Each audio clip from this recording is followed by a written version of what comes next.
Hello everyone, welcome back to my YouTube channel. तो कैसे हो आप सब? आई होप कि सब बहुत अच्छे होंगे। आपको अच्छा करने के लिए आपकी फ्रेंड यानी कि मैं आपके लिए फिर से एक इंटरेस्टिंग वीडियो लेकर हाजिर हो चुकी हूँ।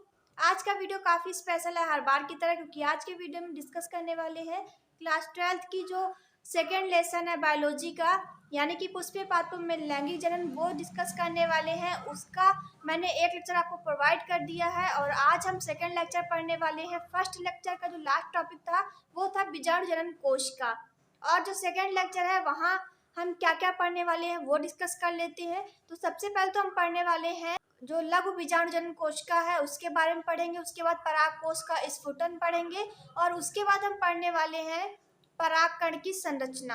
ये 3 टॉपिक पढ़ेंगे। आई होप कि मैं आपको बहुत बेहतर समझाऊंगी और आई होप कि आप बहुत अच्छा पढ़ने की कोशिश करेंगे। मैं आपको ये गारंटी देती हूँ कि आपको मैं ये तीनों टॉपिक बहुत बेहतर समझा दूंगी। थोड़ा वीडियो लंबा जाएगा पर आप बहुत बेहतर समझेंगे, ये मैं आपसे कह रही हूँ। यानी कि आपको मैं समझा दूंगी और आपको पूरे मन से और एकाग्र होकर पढ़ाई करनी है। तो मैं आपको पढ़ाती हूँ। जो लघु बीजाणु जनन कोशिका है उसमें क्या होता है वो सब कुछ हम डिस्कस करते हैं। तो यहाँ पे सबसे पहले हमने लिख लिया है कि जो लघु बीजाणु जनन है उसकी परिभाषा क्या होती है। तो उसकी परिभाषा हम जान लेते हैं। तो उसकी परिभाषा होती है कि पराग कोश की लघु बीजाणु धानी में उपस्थित द्विगुणित लघु बीजाणु कोशिकाओं में अर्धसूत्री विभाजन द्वारा एक कोशिका 4 अगुणित लघु बीजाणुओं के निर्माण की प्रक्रिया को ही हम क्या कहते हैं? लघु बीजाणु जनन कहते हैं।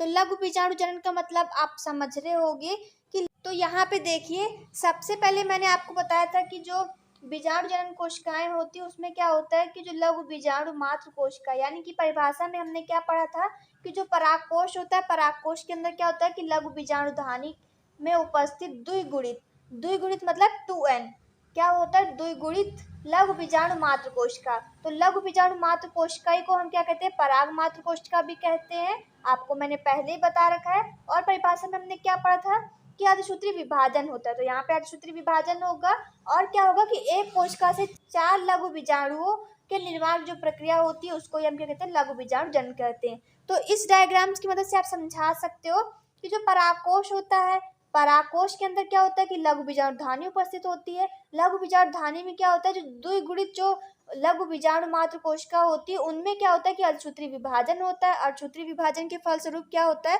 एक कोशिका से 4 अगुणित लघु बीजाणुओं की जो निर्माण की जो प्रक्रिया होती है उसको ही हम क्या कहते हैं? लघु बीजाणु जनन कहते हैं। परिभाषा समझने में कोई प्रॉब्लम नहीं हो रही होगी। फिर से मैं आपको समझाती हूँ। परागकोश के अंदर लघु बीजाणु धानी के अंदर क्या होता है कि द्विगुणित लघु बीजाणु मात्र कोशिका, द्विगुणित लघु बीजाणु मात्र कोशिका, इसी को हम क्या कहते हैं? पराग मात्र कोशिका भी कहते हैं। उसमें क्या होता है? अर्धसूत्री विभाजन होता है। अर्धसूत्री विभाजन के फलस्वरूप क्या होता है कि एक कोशिका से 4 अगुणित लघु बीजाणुओं की जो निर्माण की प्रक्रिया होती है उसको हम क्या कहते हैं? लघु बीजाणु जनन कहते हैं।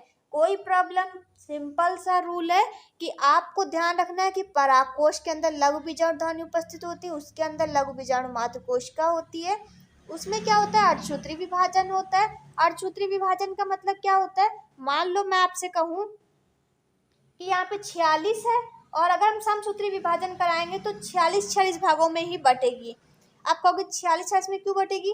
सम मतलब होता है समान, सूत्री मतलब होता है गुणसूत्र। तो आप याद रख सकते हो समसूत्री मतलब समान गुणसूत्रों वाला। तो 46 में बढ़ जाएगा मतलब समसूत्री विभाजन होगा। लेकिन जहाँ पे अर्धसूत्री विभाजन होगा वहाँ 46 है, पहले अर्ध मतलब होता है आधा, 23 में बटेगा। 46 का आधा 23, जो 46 का आधा होता है 23, दोनों बटा। और उसके बाद क्या होगा? यहाँ पे समसूत्री विभाजन होगा, 23 में बढ़ जाएगा और यहाँ पे 23 और यहाँ पे 23। पहले क्या हुआ कि अर्धसूत्री विभाजन हुआ और वो क्या हुआ? अर्धसूत्री प्रथम विभाजन। यहाँ पे क्या हुआ कि अर्धसूत्री द्वितीय विभाजन। द्वितीय विभाजन में क्या होता है कि वो समान गुणसूत्रों में ही टूट जाती है। कोई प्रॉब्लम नहीं हो रही होगी। समसूत्री और अर्धसूत्री का मतलब आप समझ रहे होगे। सम मतलब समान, सूत्री मतलब गुणसूत्र, और अर्धसूत्री मतलब अर्ध मतलब आधा, सूत्री मतलब गुणसूत्र। कोई प्रॉब्लम नहीं हो रही होगी। रही बात इसको समझने की, तो ये तो बहुत ही सिंपल है। मतलब परागकोश के अंदर क्या होता है? लघु बीजाणु धानी होती है। लघु बीजाणु धानी के अंदर क्या होता है? लघु बीजाणु मात्र कोशिका होती है। वो कैसी होती है? द्विगुणित होती है। द्विगुणित होती है और होने के बाद क्या होता है कि उसमें अर्धसूत्री विभाजन होता है। अर्धसूत्री विभाजन के पश्चात क्या होता है, एक गुणसूत्र से क्या होता है, 4 अगुणित लघु बीजाणु का जो निर्माण होता है, और इस प्रक्रिया को ही हम क्या कहते हैं, लघु बीजाणु जनन कहते हैं। कोई प्रॉब्लम नहीं हो रही होगी, हम आगे डिस्कस करते हैं। जो यहाँ पे अभी तक हमने प्रक्रिया पढ़ी है, यानी कि जो लघु बीजाणु जो होता है वो क्या होता है, चतुष्क के रूप में उपस्थित होता है। तो आगे हम डिस्कस करने वाले हैं चतुष्क होता है, चतुष्क के आधार पे ही कितने प्रकार के होते हैं, तो वो डिस्कस कर लेते हैं। तो यहाँ पे मैंने लिख लिया है कि जो चतुष्क होते हैं वो 5 प्रकार के होते हैं। सिंपल सी बात है, सब नाम डिफाइन कर देंगे कि हाँ वो क्या कहना चाहते हैं।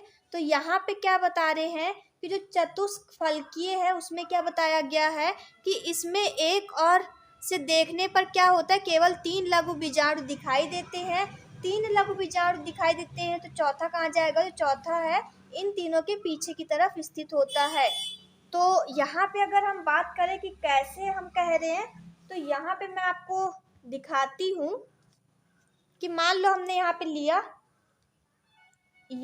ये मान लो एक चतुष्क है, लेकिन यहाँ पे क्या हो रहा है कि ऐसे है 1 2 3, लेकिन जो चौथा होगा वो क्या होगा कि इसके पीछे उपस्थित होगा। तो हमें तो यहाँ पे 3 ही दिखाई देंगे। तो यहाँ पे सिंपल सी बात है, यहाँ पे बताया गया है कि अगर हम इसको एक तरफ से देखते हैं तो हमें 3 ही दिखाई देते हैं, लेकिन जो चौथा होता है वो क्या होता है, इसके पीछे उपस्थित होता है। सिंपल सी बात है, आपको समझ आ रही होगी। तो यहाँ पे वही बताया गया है। और इसका अगर एग्जाम्पल बात करें तो वो क्या है कि अधिकांश द्विबीजपत्री पादप, और द्विबीजपत्री पादप का मतलब यहाँ पे हम वो कह सकते हैं कि चने में क्या होता है कि वो अगर हम उसको फोड़े दो निकलेंगे, और जब 2 निकलेंगे तो हम उसके 3 पार्ट को देख सकते हैं, लेकिन चौथा जो है वो अनुपस्थित होगा, यानी कि पीछे होगा, तो हम नहीं देख सकते हैं। तो यहाँ पे जो दूसरा पार्ट है वो क्या है कि समद्विपार्श्विक। तो यहाँ पे इसमें क्या बताया गया है कि इसमें जो चतुष्क होता है वो कैसे होता है, चारों ओर से लघु बीजाणु एक ही तल में दिखाई देते हैं। जैसे कि एक उदाहरण की बात कर ले तो एक बीजपत्री पादप। तो अगर हम इसको समझाएं तो कैसे कह सकते हैं कि इसमें साफ साफ बताया गया है कि इसमें चतुष्क जो होता है चारों ओर से लघु बीजाणु एक ही तल में दिखाई देते हैं। एक ही तल में दिखाई देने का क्या मतलब है, मैं आपको समझाती हूँ। तो यहाँ पे मैंने कॉपी ले ली है, और अगर हम बात करें सब एक ही तरफ दिखाई देते हैं, तो ये देखिए ऐसे। अब हम चाहे किस तरफ से भी देखें हमें चारों दिखाई देंगे। तो इसमें क्या बताया गया कि इसमें चतुष्क चारों ओर लघु बीजाणु एक ही तल में दिखाई देते हैं। उदाहरण क्या है, एक बीजपत्री पादप। तो हम इसको कहीं से भी देखें हमें चारों तरफ से दिखाई देगा, इसके जितने भी पार्ट हैं। तो ये चतुष्क फल के सामने से दिखाई दे रहा है, कोई प्रॉब्लम नहीं हो रही होगी। उसके बाद अगर हम बात करें जो तीसरा पार्ट है वो क्या कहता है, उसका नाम है क्रासित। तो क्रासित में क्या होता है कि इसमें दो दो लघु बीजाणु एक दूसरे से समकोण बनाते हैं, जिससे ऊपर वाले युग्मक के दोनों लघु बीजाणु एक नीचे वाले युग्म का केवल एक ही बीजाणु दिखाई देता है, जैसे मैग्नोलिया। तो इसका मतलब तो आपको समझ में नहीं आ रहा होगा, लेकिन अभी मैं आपको समझाऊंगी, आपको बेहतर समझ में आएगा। आप चुटकियों में उसको समझ लेंगे। तो पहले मैं आपको डायग्राम्स दिखाती हूँ, फिर आप बेहतर समझोगे। तो ये देखिए यहाँ पे मैंने डायग्राम्स बना लिया है। तो इसकी परिभाषा भी देखते हैं, इसके डायग्राम्स को भी। तो इसमें क्या बताया गया है कि इसमें दो दो लघु बीजाणु एक दूसरे से समकोण बनाते हैं। तो ये दोनों क्या करें, समकोण बना रहे हैं एक दूसरे से, लेकिन जिससे ऊपर वाले युग्मक के दोनों लघु बीजाणु एक नीचे वाले युग्म को केवल एक ही बीजाणु दिखाई देता है। अब कैसे, मतलब इसमें बताया गया है कि जो दो लघु बीजाणु हैं वो एक दूसरे से समकोण बनाते हैं, ये समकोण बना रहे हैं, लेकिन जो ऊपर वाले युग्म है दोनों लघु बीजाणु एक नीचे वाले युग्म का केवल एक ही बीजाणु दिखाई देता है। लेकिन इसमें क्या होता है कि एक ही बीजाणु दिखाई देता है। आपको चित्र देख के आपको समझ आ रहा होगा। इसका जो एग्जाम्पल है वो क्या है, मैग्नोलिया। कोई प्रॉब्लम नहीं हो रही होगी। जो यहाँ पे चौथा प्रकार है वो क्या है कि टी आकार। टी आकार में क्या होता है, दो लघु बीजाणु अनुप्रस्थ रूप से तथा दो लंबवत रूप से होते हैं। और एग्जाम्पल की बात करें तो एरिस्टोलोकिया। तो इसमें क्या बताया गया है, इसमें बताया गया है कि जो दो लघु बीजाणु होंगे वो अनुप्रस्थ रूप से क्या होंगे, वो एक दूसरे से अनुप्रस्थ रूप से होंगे, लेकिन जो दो होंगे वो कैसे होंगे, लंबवत। तो लंबवत होने का क्या मतलब है, कि वो ऐसे होंगे और अनुप्रस्थ ऐसे। तो इसको समझने में क्या प्रॉब्लम है?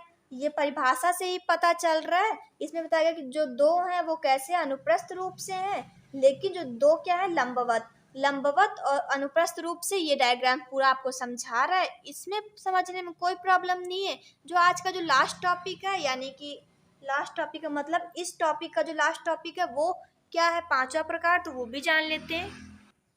तो पांचवा प्रकार कौन सा है? रैखित। तो रैखित में क्या होता है कि सभी लघु बीजाणु रैखित क्रम में होते हैं। उदाहरण कौन सा है? एलोफिला। तो सारे रैखित का क्या मतलब है, यहाँ पे मैं आपको समझाती हूँ। सब एक दूसरे से ऐसे जुड़े होंगे। अब इसको समझने में क्या प्रॉब्लम है? सिंपल सी बात है, आपको समझ आ रही होगी। जो आगे टॉपिक है वो डिस्कस करते हैं।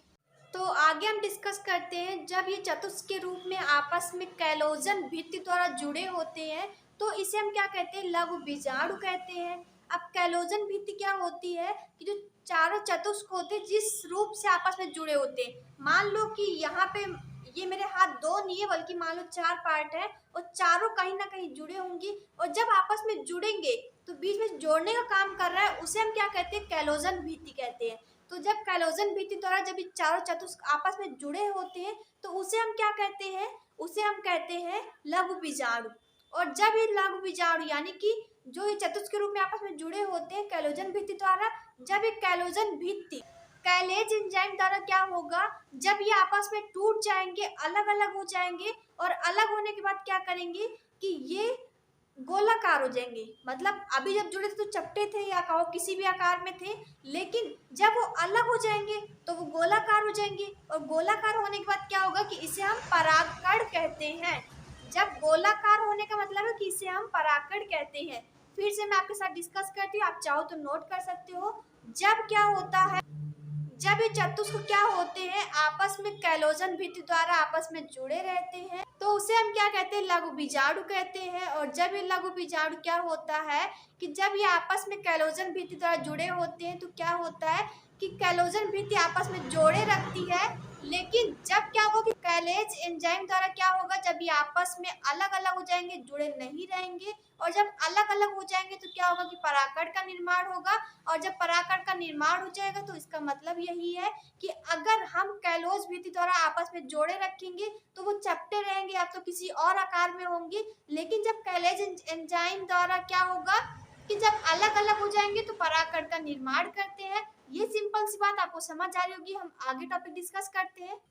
तो अब हम डिस्कस करते हैं कि कुछ पादपों में क्या होता है, जो परागकण होते हैं वो परस्पर मिलकर क्या करते हैं? एक विशिष्ट संरचना का निर्माण करते हैं, और इस विशिष्ट संरचना को हम क्या कहते हैं? परागपिंड व पॉलिनियम कहते हैं। और इसका अगर एग्जाम्पल की बात करें, आक व ऑर्किडस, ये दो इसके एग्जाम्पल है। मैं फिर से डिस्कस करती हूँ। कुछ पादपों में जो परागकण होते हैं परस्पर मिलकर क्या करते हैं? एक विशिष्ट संरचना का निर्माण करते हैं, और जो विशिष्ट संरचना होती है उसको हम क्या कहते हैं? परागपिंड व पॉलिनियम कहते हैं। और पॉलिनियम का अगर एग्जाम्पल की बात करें तो क्या होता है? आंक व ऑर्किडस। ये दो एग्जाम्पल है। सिंपल सी बात थी, आपको समझ आ गई होगी। हम आगे टॉपिक डिस्कस करते हैं। तो अगला जो टॉपिक है वो है बहुबीजाणुता। बहुबीजाणुता में क्या होता है कि जो चतुष्क होता है उस चतुष्क में अगर चार से अधिक लघु बीजाणु उपस्थित होते हैं तो उसे हम क्या कहते हैं? बहुबीजाणुता कहते हैं। इसके नाम से पता चल रहा है कि बहु मतलब बहुत सारे, मतलब चतुष्क मतलब होता है चार, तो चार से अधिक कोई भी जो लघु बीजाणु होता है वो उपस्थित होते हैं तो क्या होता है? उसे हम क्या कहते हैं? बहुबीजाणुता कहते हैं। तो जो अगला टॉपिक है वो क्या है कि परागकोश का स्फुटन। नाम से पता चल रहा है परागकोश, तो आपको पता है क्या होता है। मैंने आपको बहुत बेहतर समझा रखा है, नहीं समझ आएगा तो मैं आपको समझाऊंगी। लेकिन स्फुटन का मतलब होता है कि अलग होना, फटना, टूटना। स्फुटन मतलब होता है अलग होना, या कह सकते हो टूटना, फटना, जो भी कहना चाहो वो कह सकते हो। तो परागकोश का स्फुटन मतलब परागकोश का फटना, अलग होना या खराब होना। तो यहाँ पे हम क्या बात करें परागकोश के स्फुटन की, तो यहाँ पे बात है, नाम से पता चल रहा है। इसकी परिभाषा क्या हम बना सकते हैं? जब परागकोश परिपक्व हो जाता है, परिपक्व होने के बाद क्या होता है? जब ये फट जाता है तो जो फटने की जो प्रक्रिया होती है इसी को हम क्या कहते हैं? परागकोश का स्फुटन। और स्फुटन का मतलब आप समझ रहे होगे, फटना। और फटने के बाद क्या होगा, जब परागकोश परिपक्व हो जाएगा, जब परागकोश फट जाएगा तो क्या होगा, परागकोश अलग हो जाएगा। और जब परागकोश अलग होगा, फट जाएगा, खराब हो जाएगा, तो क्या होगा, जो उसके अंदर जो परागकण होंगे वो क्या होगा कि वो नीचे गिरेंगे, बिखरेंगे। तो क्या होगा, जब परागकोश से बाहर जब परागकण निकलेंगे तो वो किसी भी माध्यम से क्या होगा कि उसका परागण होगा। परागण होगा तो क्या होगा कि वो वर्तिकाग्र भाग पे पहुंचेंगे। और उसके बाद बहुत सारी प्रक्रियाएं होती, ये सब कुछ हम डिस्कस करेंगे या। लेकिन अभी हम क्या बात करें, परागकोश के स्फुटन की। तो नॉर्मली सी बात है, बहुत सिंपल बात है कि परागकोश का स्फुटन मतलब परागकोश का फटना। सिंपल सी बात, स्फुटन मतलब होता है फटना। परागकोश के जो फटने की जो प्रक्रिया होती है उसी को हम क्या कहते हैं, परागकोश का स्फुटन। इतनी सिंपल सी बात आपको समझ आ रही होगी। आगे हम डिस्कस करें तो परागकोश की जो स्फुटन की जो प्रक्रिया होती है वो कितने प्रकार से होती है, तो वो कुल 4 प्रकार से होती है। कैसे होती है तो ये मैं आपको समझाती हूँ। तो यहाँ पे जो पहला प्रकार है वो कौन सा है, अनुप्रस्थ स्फुटन। तो अनुप्रस्थ स्फुटन में क्या होता है कि इसमें जो स्फुटन होता है वो कैसा होता है, अनुप्रस्थ रूप से होता है। इसी कारण इसे हम क्या कहते हैं, अनुप्रस्थ स्फुटन कहते हैं। और इसके अगर एग्जाम्पल की बात करें तो तुलसी। अनुप्रस्थ मतलब ये मान लो ऐसे है तो ये ऐसे होके अनुप्रस्थ रूप से इसका स्फुटन होगा। तो आपको समझ आ रहा होगा। लंबवत में क्या होता है, मान लो ये 2 पेन है, इन दोनों को अलग कर दो, ये अनुप्रस्थ है। लेकिन अगर हम बात करें कि अनुप्रस्थ कैसे होता है, तो अनुप्रस्थ ऐसे होता है। लेकिन लंबवत मतलब खड़ा, खड़ा होके अगर अलग कर दो तो लंबवत स्फुटन होगा। और अगर हम कहते हैं अनुप्रस्थ तो ऐसे लेटा के अगर आप उसको खोल दो तो इसको कहते हैं अनुप्रस्थ। सिंपल सी बात आपको समझ आ रही होगी। लंबवत में क्या होता है, ये लंबवत रूप से होता है, इसी कारण से लंबवत स्फुटन कहते हैं। अगर इसके एग्जाम्पल की बात करें तो कपास और धतूरा, कपास और धतूरा इसका एग्जाम्पल है। तो यहाँ पे जो अगला तीसरा प्रकार है वो कौन सा है, छिद्रमय स्फुटन। तो इसमें क्या होता है कि इसमें स्फुटन छिद्रमय होता है, यानी कि इसमें क्या होगा कि छोटे छोटे बिल हो जाएंगे। और बिल होंगे तो क्या होगा कि जो परागकोश में जो परागकण होते हैं वो क्या होंगे, बाहर आ जाएंगे। और उसके बाद क्या होगा कि इसी स्फुटन को हम क्या कहते हैं, छिद्रमय स्फुटन। मतलब इसमें छिद्र हो जाएंगे छोटे छोटे, और यानी कि उससे परागकोश से जो परागकण होते हैं वो बाहर निकल आएंगे। और अगर इसके एग्जाम्पल की बात करें तो क्या होता है, मकोए। मकोए इसका एग्जाम्पल है। अगर हम बात करें चौथा प्रकार है, चौथा कौन सा है, कपाटीय। तो कपाटीय स्फुटन में क्या होता है कि इसमें जो स्फुटन होता है वो कैसा होता है, कपाटीय रूप से होता है। और इसी कारण इसे हम क्या कहते हैं, कपाटीय स्फुटन कहते हैं। और एग्जाम्पल की बात करें तो बारबेरी। तो आपको चारों समझ में आएंगे। अनुप्रस्थ मतलब होता है कि किसी भी चीज को ऐसे खोल देना, जैसे कि मेरा हाथ है, बंद हो उसको ऐसे खोल दो, अनुप्रस्थ हो गया। लंबवत मतलब खड़े खड़े खोल देना। लेकिन छिद्रमय का मतलब होता है छिद्र हो जाना। और कपाटीय मतलब होता है कपाटीय रूप से होना।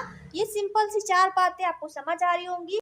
तो आगे जो लास्ट टॉपिक है वो कौन सा था, मैंने आपको बताया था। सबसे पहले हम पढ़ेंगे लघु बीजाणु जनन, वो पूरा कंप्लीट कर दिया है। उसके बाद जो दूसरा टॉपिक था वो कौन सा था कि परागकोश का स्फुटन, वो भी कंप्लीट हो चुका है। परागकोश के स्फुटन का मतलब होता है परागकोश का फटना, वो 4 प्रकार से होता है।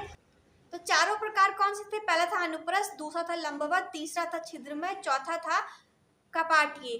चारों आपको समझ में आ गए होंगे, कोई प्रॉब्लम नहीं हुई होगी। जो आज का लास्ट टॉपिक है वो कौन सा है कि हम पढ़ने वाले हैं परागकण की संरचना। परागकण और परागगण में बहुत अंतर है। परागकण मतलब परागकोश के अंदर जो उपस्थित होते हैं परागकण कहलाते हैं।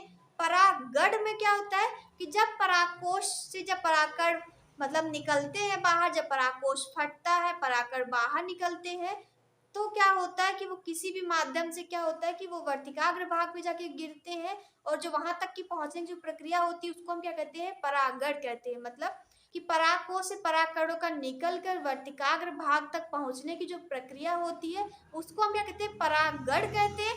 परागकण क्या होता है, परागकोश के अंदर उपस्थित होते हैं। सिंपल सी बात है, समझ आ रही होगी। अगर हम बात करें कि परागकण की संरचना के बारे में, तो परागकण की संरचना में क्या होता है कि ये एक कोश की आगुणित अंडाकार गोलाकार एक केंद्र की व द्विस्तरीय भित्तियों से ढकी होती है।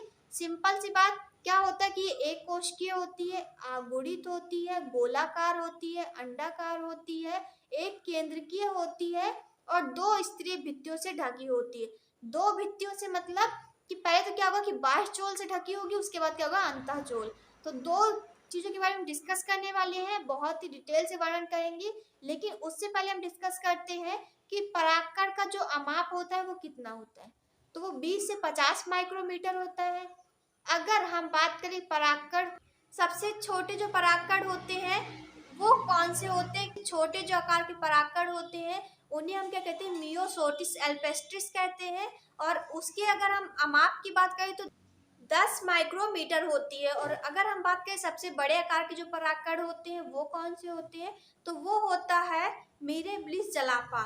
और वो कितने अमाप के होते हैं? वो 200 माइक्रोमीटर के होते हैं। कोई प्रॉब्लम नहीं हो रही होगी। अभी तक हमने डिस्कस किया है कि जो परागकण है वो कैसे होते हैं। तो वो एक कोशिकीय, आगुड़ित, गोलाकार, अंडाकार, एक केंद्रकीय, द्विस्तरीय भित्तियों से ढके होते हैं। ये सिंपल सी बात आपको समझ आई होगी। उसके बाद हमने बात की है कि जो परागकण की अमाप होती है वो कितनी होती है, तो वो 20 से 50 माइक्रोमीटर होती है। और हमने क्या डिस्कस किया कि जो सबसे छोटे आकार के जो परागकण होते हैं उसे हम कहते हैं मियोसोटिस एल्पेस्ट्रिस, जो कि 10 माइक्रोमीटर के होते हैं। लेकिन जो सबसे बड़े आकार के परागकण होते हैं उन्हें हम क्या कहते हैं? मिरेबिलिस जलापा कहते हैं। और जो उसका अमाप है वो है 200 माइक्रोमीटर।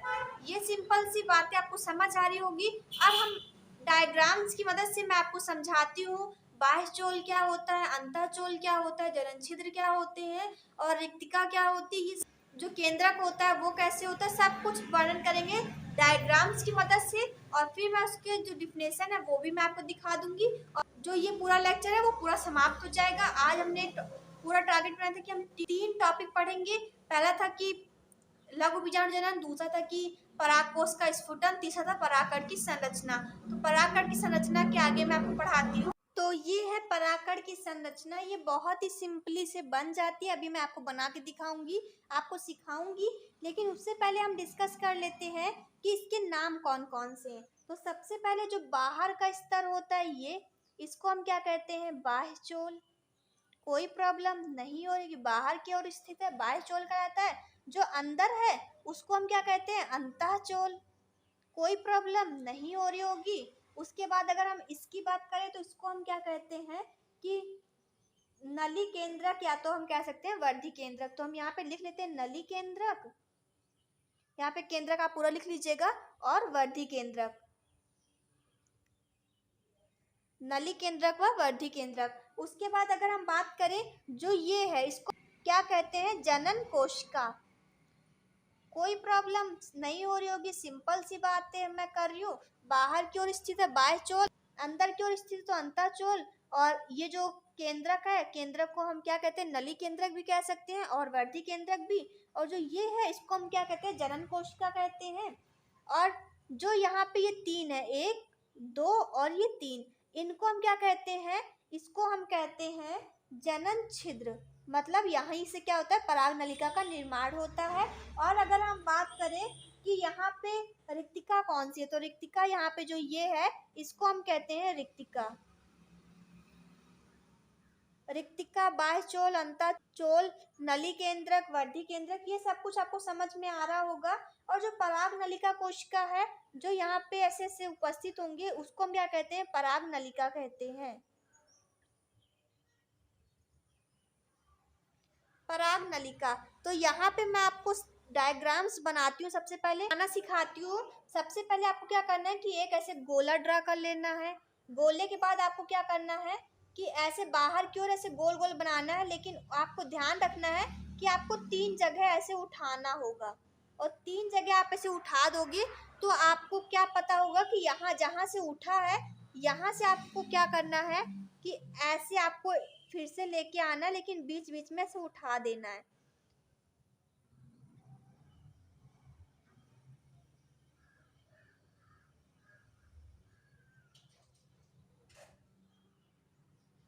ऐसे ये बाहर का स्केच तैयार हो गया है।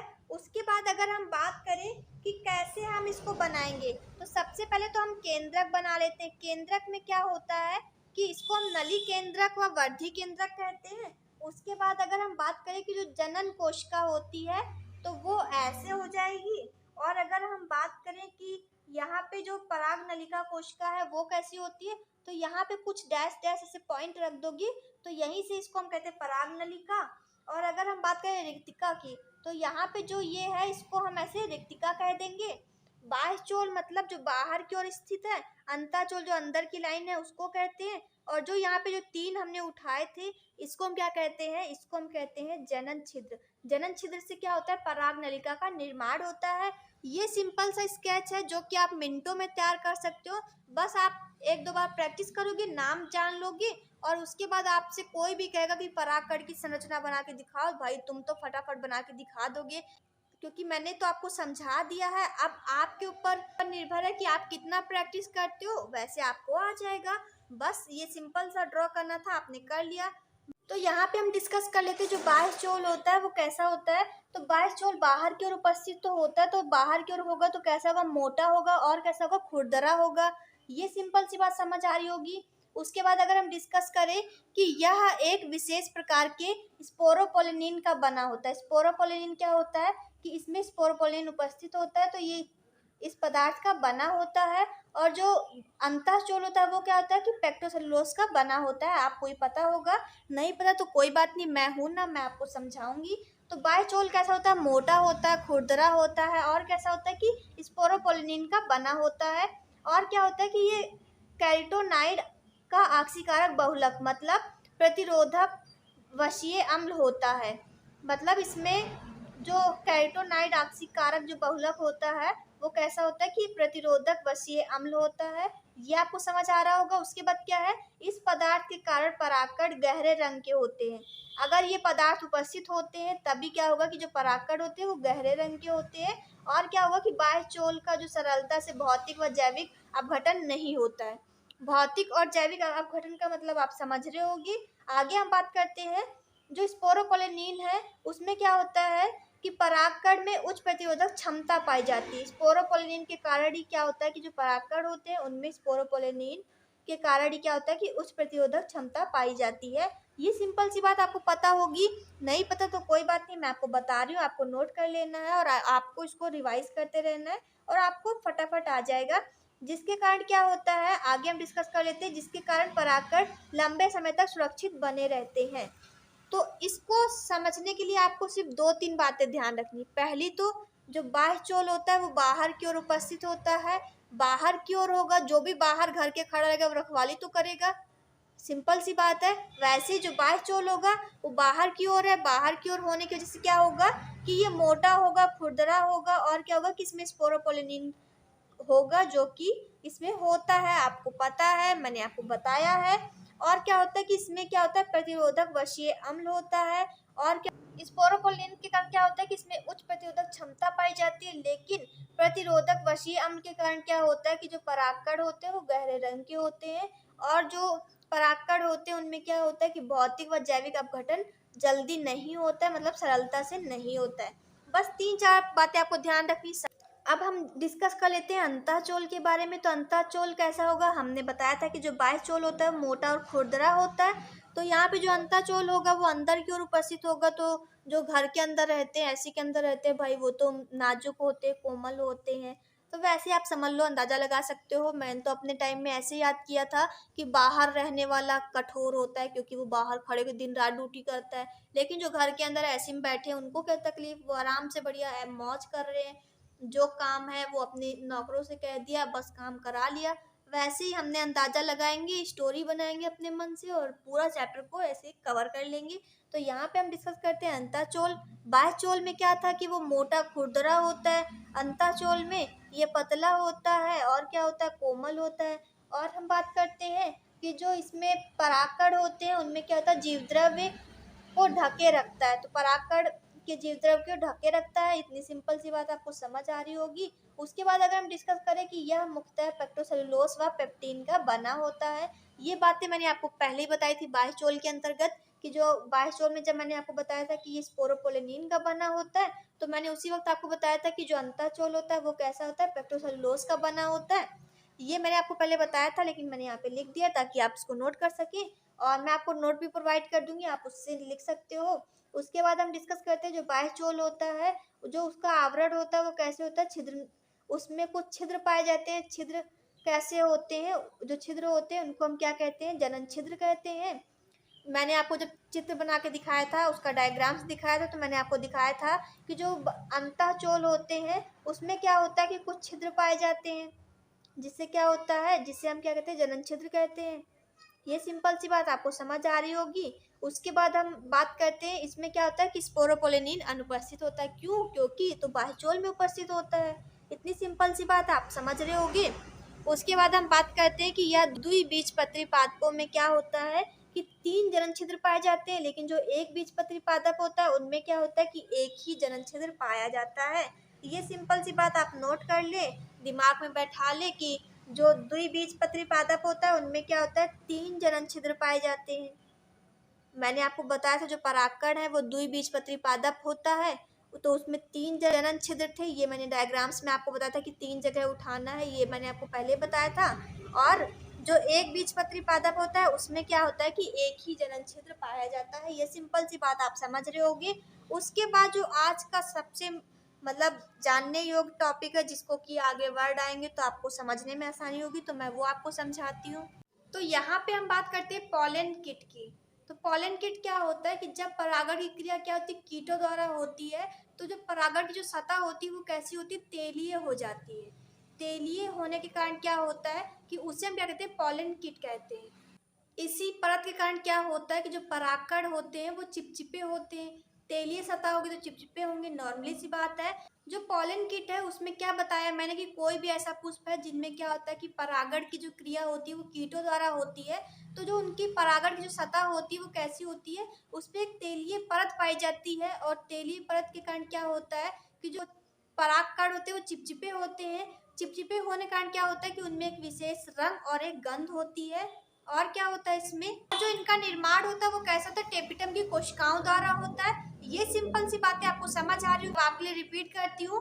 क्या है कि जब कोई पॉलन किट किसे कहते हैं कि जब किसी पुष्प में क्या होता है, परागण की क्रिया कीटों द्वारा होती है, तो क्या होता है कि जो परागकण की जो सतह होती है उसमें क्या होता है कि उसमें एक तेलीय परत होती है। तेलीय परत होने के कारण क्या होता है, जो परागण होते हैं वो कैसे थे, चिपचिपे होते हैं। चिपचिपे होने के कारण क्या होता है कि उसमें एक विशेष रंग व गंध होती है।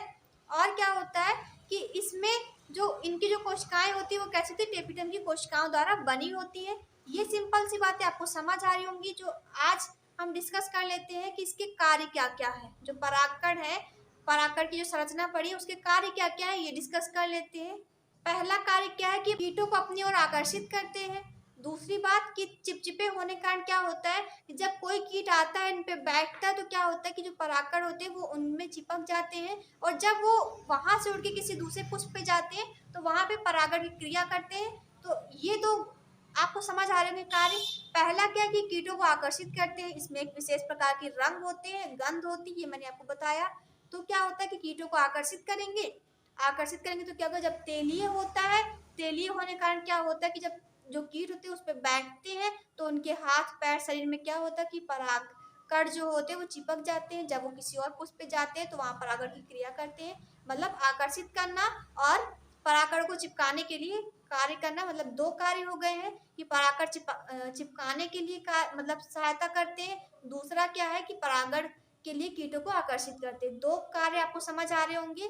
उसके बाद जो तीसरा कार्य वो क्या है कि जो पराबैंगनी कीड़े हैं उनसे सुरक्षा प्रदान करते हैं। ये सिंपल से 3 कार्य थे, आपको समझ में आए होंगे। आई होप कि आज का लेक्चर आपको बहुत अच्छा लगा होगा। अगर अच्छा लगा तो वीडियो को लाइक करना, शेयर करना, कमेंट करना, और अपने दोस्तों के साथ, फैमिली में कोई ऐसा बहन भाई है जो कि क्लास 12th में है उसके साथ शेयर जरूर करना ताकि वो भी इस वीडियो का फायदा उठा सके। तो मिलते हैं नेक्स्ट वीडियो के साथ, तब तक के लिए बाय।